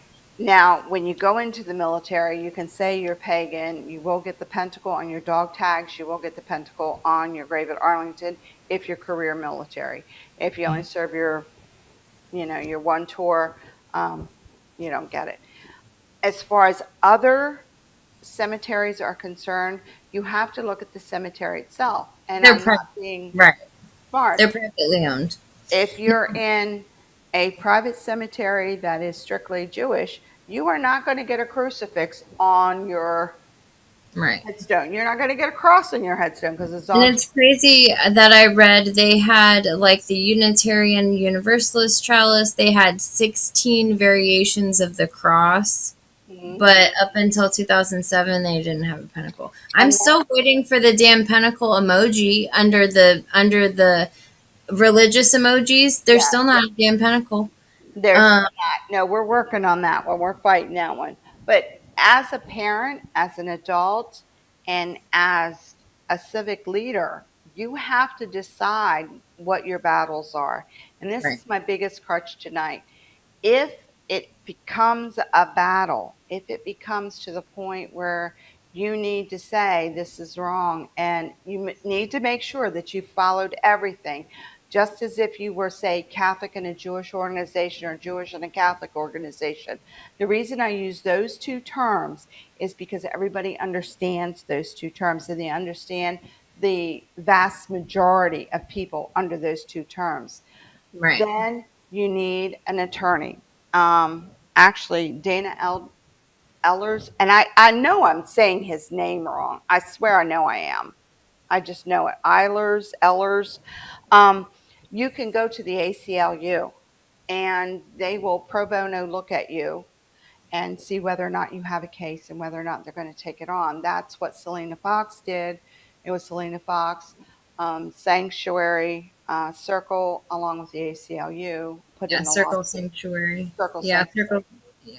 And And then also something I didn't know too that I wanted to touch on that I didn't realize the VA also added the Hammer of Thor yes, to they the list of the emblems in May of 2013. I did not know that. they're adding more and more as more and more come up. Now they're Yeah. not going to add everybody's. Like I doubt if you see a Corellium up there. I really do, Oh, but but how cool would that be?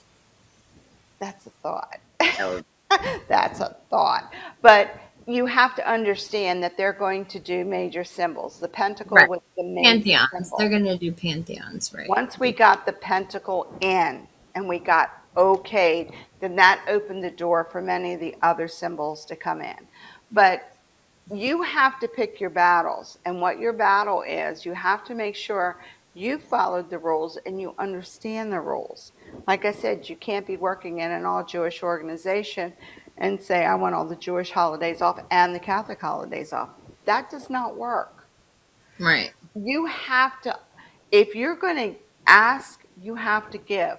I've worked Christmas more times than I can tell you because I don't celebrate it. I celebrate Yule. My kids celebrated Yule. So if I worked for the Jewish Times, yeah, I went in on Christmas and did an 8 hour day like I always do.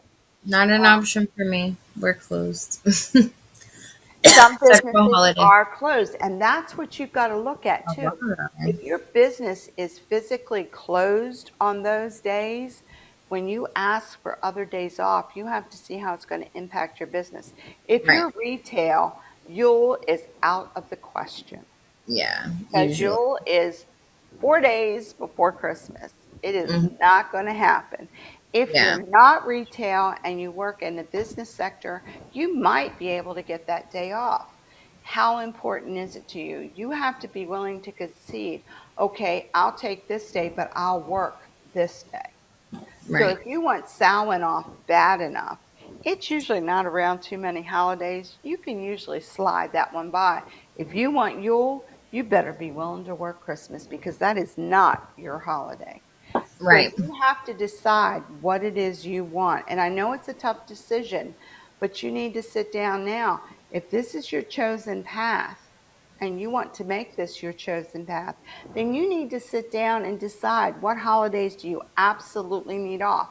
Remember, most of our stuff happens at night, happens on the weekend, just like the Christians and the Jews. Yeah. So, what days do you really and truly need off? I guarantee you the day after Samhain is a day you might want to really consider. Yeah. November 1st is a day off because let's face it. My two main ones I try to do are Samhain and Yule. Like the day after Samhain and Yule. Yeah, the day after Samhain, I usually almost always take a half a day because I'm usually up late or I'm usually out at Jacksonville and I have to drive 4 hours home. So sometimes I'm driving home and going to work. But you have to decide and you have to understand if you make that stance, you're going to be required something else. Any of the Jews who want their Jewish holidays off have to be willing to work the Christian holidays and vice versa. I worked at the Jewish Times. Now, we were very fortunate. At that time, our publisher let us off for the Jewish holidays and the Christian holidays. Now, my holiday, the only one I really needed off was a half a day, the day after Samhain, and my boss was like, take the whole day. Sure. So I was very fortunate at that time because I worked for a religious organization who understood religious holidays. He says, what about the rest of your holidays? I said, really? They happen on the weekend or in the evening, and I'm able to get home in a decent enough time to go to sleep and come to work. I said, but that one's a hard one to get away with because Samhain is it's not so much the ceremonies and the rituals, it's the after effect that you have to Right. wind down from. And it's so much energy, absolutely. It is crazy. So I Um, said, I need a half a day. And he's like, take the whole day. And I was gifted that. right. Now, if I had to work one of the Christian holidays or one of the Jewish holidays, it was not a big deal. I got my holiday off. But he could not require me to work 4 or 5 other holidays for my one day off. I worked one day. Yeah. Now, One thing I wanted to, yeah, go ahead. he just wouldn't let me have the whole day off and just that was it. Right. And you So said, it's just one reason. I just wanted to wrap up here. But I wanted to, so basically the point is we do still go through discrimination and there's nothing wrong with standing up for ourselves. There's just a couple quick examples.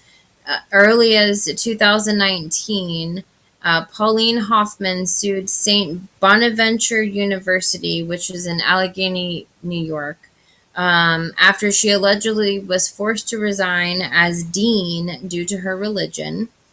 Um, St. Boniface, so it's Catholic. I'm guessing by the name. I think Bonaventure. I'm just saying it how Bonaventure is a Catholic saint. I that yeah. That's I mean I figured Saint. It's but she was a Wiccan professor. Um, and yeah, and again in 2019, a man was arrested in Tennessee. I think it was Grand Forks.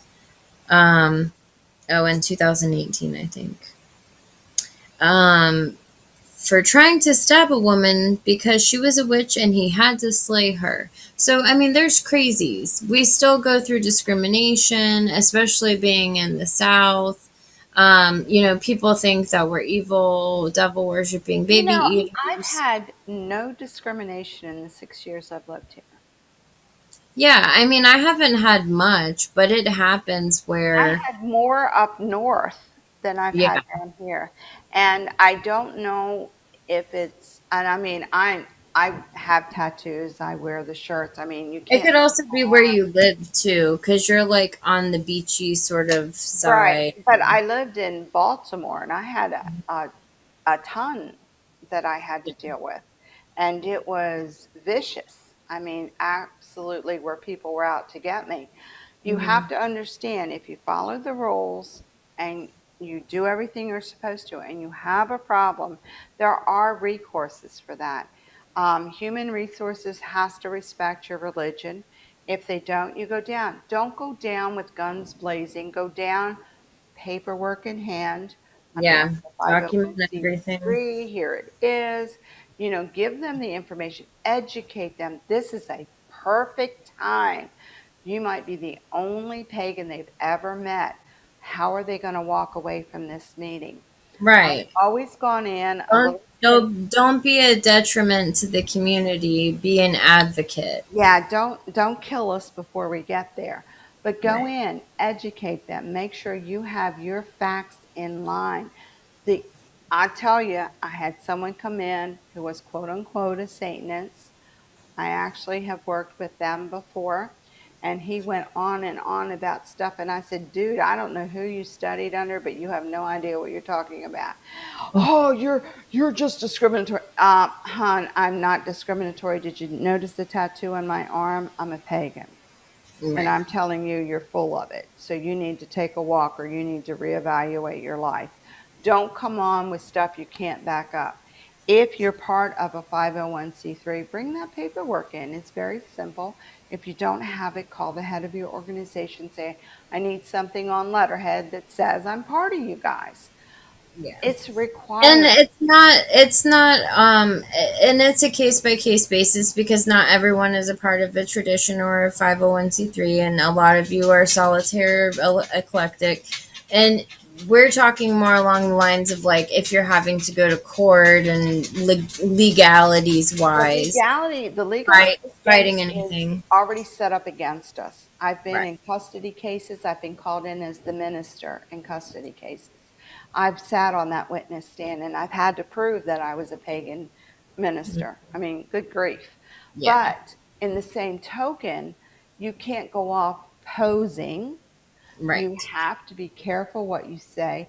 If you're solitary, it's going to be 10 times harder to prove. That's one of the advantages of being with a group. A disadvantage is you can't do your own thing all the time. So you have to weigh your pros and cons before you go in. Go in as probably the only pagan these people are ever going to see in their lifetime. How are you going to leave them? If you leave them with, like, wow, she was really educated, she knew her stuff, and yeah, we Yeah. had to give it to her because she was legitimate. Or is it going to be, man, she was way out of line, she was out of control, she couldn't deal with it, I'm not dealing with this person. I've Right. had both people come to me as Yeah. human resources. And I will tell you, I listen, but because I am pagan, I have that advantage of knowing if you're throwing me a lot of hay or if you're Like, throwing me a lot of real stuff. right. Make sure you have your ducks in a row. If you have to go to the school, most of the time you just pull your kid out. You don't worry about it. You don't have to say anything. Ah, they were out this day, religious observance, to send the note in, no big deal. Right. If your kid is going to, my kids went to Catholic or Episcopalian schools because in Maryland they were the best education.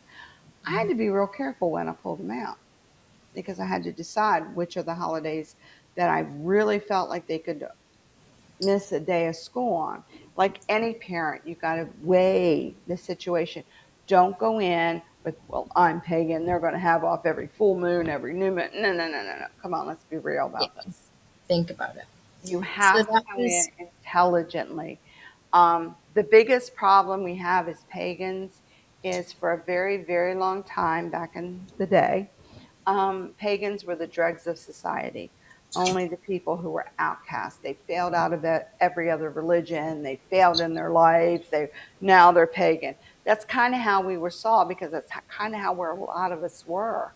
So you have to, you know, now we have doctors, lawyers, psychiatrists. We have all of these, I don't know, I guess learned people who are now part of this group, who you can come out and say, well, hey, I'm not the only one. Back in the day, the only people who were pagan were either the dregs of society or those that were on the outskirts, because you were considered weird or whatever. It's more open today. Pick your battles, decide what you're going to do. If you just wanted your kid to celebrate, I don't know, Lammas is coming up, you want to celebrate Lammas, you want him to miss a day of school, he was out for religious observance, send it in. See what they say. If they call you on it, then you go in and talk about it. They'll probably put it in as an excused absence. No big deal. He does the work, you're over it. Yeah. And we understand people needing to, if you're still in the situation where you're in the broom closet and you need to stay in the, we totally get that. But if you're, otherwise, I'm to the point where I'm like, let that witch flag fly. Yeah. And seriously, if you're in any kind of situation where it comes to custody and that sort of thing, really listen to your attorney and tell your Yes. attorney how you feel, because Well, you that's can where, look up, there was quite a few cases about that when I was oh, researching. yeah, I got About called the in. mom being Wiccan and a witch, and yeah, there was quite a few. So you guys Yeah. can Google those, but um, But but yeah, you've got to decide, what is your battle going to be today. I got called in on a child custody case as the minister, and it was like, ooh, poo. Now, yeah, this is the one thing I'm going to caution you about. If you're called in, you have to dress the part, which means, yeah, you get to wear these wonderful little clerics with the little collars. Yeah. hmm Um, you also have to present yourself and your credentials. If you don't have your credentials, don't present yourself. right, Because on a witness stand, I was absolutely amazed at the questions they asked me. 90% of them had nothing to do with my faith path, but had to do with me as a person. And I'm like, wait a minute, we're not putting me on trial here. hmm You're deciding custody. And it got to the point where I actually had to say to the judge, what are we deciding in the court? Because I right, got confused. But right, you have to make sure you understand, if you feel you've been discriminated, if you feel that there's a true need, the ACLU is there to help you. Circle Sanctuary is there to help you. liberty, Dana is yeah, there to help you. But you have to have a legitimate case, and you yes, had to follow the rules. 90% of these cases, and I'm going to tell you flat out, are not able to be, fought or stood up against because you didn't follow the rules. right, It's real simple. Just like anybody else in the world, you're given a rule book. When you step outside of that, you're not covered. If you follow the rules and you do everything you're supposed to do, then you have a problem, then you have an issue you can take up with. But if you don't follow the rules, it's not going to happen. It's yeah, very important for you to make sure. And I know that sometimes we're pagans are a little hot headed, and we're a little, I don't know, how can we say, enthusiastic yeah, is the best that's a way of good one, putting it. Pagan and proud and loud. You have to take it down a notch. You have to come into the situation as you would as if you were Catholic, Jewish, or Christian. right, If you come in under that guise and you come in prepared and you come in, I'm not saying you have to drag yourself on the floor and be humble. I'm saying you've got to come in prepared, and you have to understand the questions they're going to ask. They're asking legitimate questions. If it gets beyond that, and that's when you say, excuse me, I need to get an attorney. And that's right, when you go somewhere else. But don't make these impossible demands. They need full moon, dark moon, and all the Sabbaths off. Really? yeah, yeah. Get a grip. So yeah. So that's basically what we wanted to touch on tonight. We thought that was important, but Pagans and the Law, I'm going to have to get that book. There was also another one that I saw that was similar. I think if you search Pagans and the Law, you'll see, I think it was a related book that was recommended that I'm going to have to look up. There's But one recommended on the back. It's called Practical Pagan. oh, okay, Did I get cool. that up there? Yeah. Um, This this had to do it was another law book, but so I'll have to make sure that I get that and read that because that's yeah, interesting. many books are coming out now because Yeah. there's a whole bunch of us now, and we're actually coming out of the closet. Oh my! And so there's more and more books. This is the first one. This gives you a basic understanding, and they go over some of the cases, and they go over a bunch of different things so that you have enough variety that if you feel you have a problem, then you know where to go the next step. But Right. again, you have to make sure you are following the rules first. And I Right. can't emphasize that enough because I've heard so many pagans say, well, this, and it. Well, did you do this? No. Did you do Right. this? Well, no. Well, where did you follow the rules? Well, I don't. Yeah, you do have to, just like everybody else. In the workplace, whoever puts in to get off, regardless, it's seniority. Do you have the time to get off? I mean, Yeah. there's It all depends on right, like like we said. everybody else if Yep. you put in Just for like a day off. yeah, just like we said before, it's just gonna depend, on your state, on your job. It's so many different factors. So just look and see what it is, within reason. Don't do it the night before, Right. like we And I said. think your generation is the first one to really experience a lot more openness than my generation. So it's like you guys need to educate yourself. Mhm. Everything, I can't believe it. Everything is now on the internet. That is like, oh, you guys don't understand. Before the internet, we had to actually go into libraries and try and find this crap. Oh, Um, you can really now get into it and go and move on from there. So I really encourage you all to look in your state legislatures and look at your state, see what your state allows and not allows. If you feel you've been discriminated against, if you feel you really have a case, the best test is the ACLU. yeah. If you fly, you fly. If you don't, you'll know why. There you go. I mean, there's no other way to say it. So, guys, if you want to do it, if you want to make that stand, but make sure you follow the rules when you do it, just like everybody else. You're not exempt from any of the rules just because you're pagan. Exactly. And I wanted to go over. So we did not have a winner again this week, unfortunately. No, what's going on, you guys? I always, and we have comments going, and I'm not getting emails. So we gotta, come on. If there's something else you guys want, if you're not into the mugs, you gotta let us know.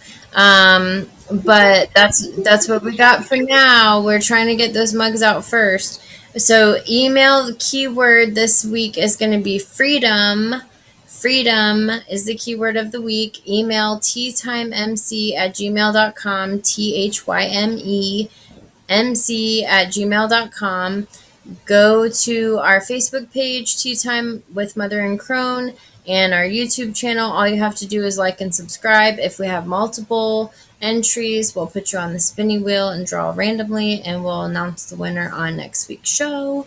Yep. And as always, it's fun. And we get them out that week. I think everybody's got their mugs so far. Yep, everyone has their mugs so far. I still Oh, have to get and Fluffy's address. you got your mug. I want to see a picture. Just, Oh, it doesn't yes. even have to be your face. It can be like this. Oh, yeah, that would even be funny if we just did these things. Just these things so you can guess who we are. Obviously, I have my It would shirt be kind on. of fun to start a game like that. But Yeah, we then should. just post them on our Facebook page. And if you want to say like what state you're in, that would be kind of cool to see where you're from. You don't have to. And like I said, you don't have to have your face if you want to do like a picture of, next to a book or And whatever. also, if you have something that you want to know about, such as pagans in the law, or there's a topic that you felt has not been covered in depth and you want some more information, please jump on our Facebook page and let us know because we'll research it. We research Absolutely. everything. Yes. If And there's a tea, if there's an herb or a tea, we've done several requests and we will do them. we'll get it all together, but let us know. Otherwise, we don't know. And then we go on with these classes and nobody likes them. Yeah. So we'll be putting out our July schedule coming up. We're going to sit down and figure out what we're going to talk about in July. So if you Yeah. have a subject that you want to hear about in July or August or even September, which really isn't that far away, shoot us a line or two and say, I'd like to know more about. July's coming up. Our next holiday would be Lammas, and you want to say the Celtic word. I think. Lunasa. Thank you. Lunasa. It's loaf mass because the Catholic Church still blesses there's certain churches that still do the blessings of the bread if you bring it in. That Mhm. weekend, believe it or not, St. Elizabeth, Hungary in Baltimore still does it. So if we're going to be doing a little bit on that coming up later in the next couple shows, but if there's something more you want to know or anything, any question you have, it can be, don't worry about how silly it is because your question is something somebody else won't ask. Exactly. And this week's little affirmation quote thingy from my tea is, it is the light in the lantern which shows you the path, not the lantern. Oh. So I thought that was good. That's an interesting thought. So keep that in mind. We'll see you all next week. Um, who knows what we're going to talk about next week? It'll come to us sometime during the week. Yes. So don't forget, Virtual Circle is this week with the Strawberry Full Moon, which has an interesting story behind it. If you show up for Virtual Circle and Strawberry Moon, you're going to hear a cute little story behind that one. And it may have passed by the time you see this, which will be No, Sunday. not till yeah, our ritual doesn't start till 9 o'clock. But if you're watching us now, you'll If you're see it watching us now on Wednesday, Thursday, it's yep, Thursday night. And if not, you can always catch us on the loop at on the YouTube. replay. Yep, YouTube, it's Virtual Circle. And Um, where are we at? Because I can you're never. on Facebook. There's also a Facebook group for Virtual Circle. No, I So, mean for our group. If you want to get our shows, you go on Tea Time at any oh of yeah, the venues I already went through that. Tea Time with Mother and Crone and on YouTube. Facebook. And then YouTube is also Tea Time with Mother and Crone. And you can like and subscribe and do the little bell to get notifications when we're doing this live on Wednesday or And Thursday. catch us there, and we'll see you all in the next show. Blessed be, and y'all have a great week. All right, blessed be.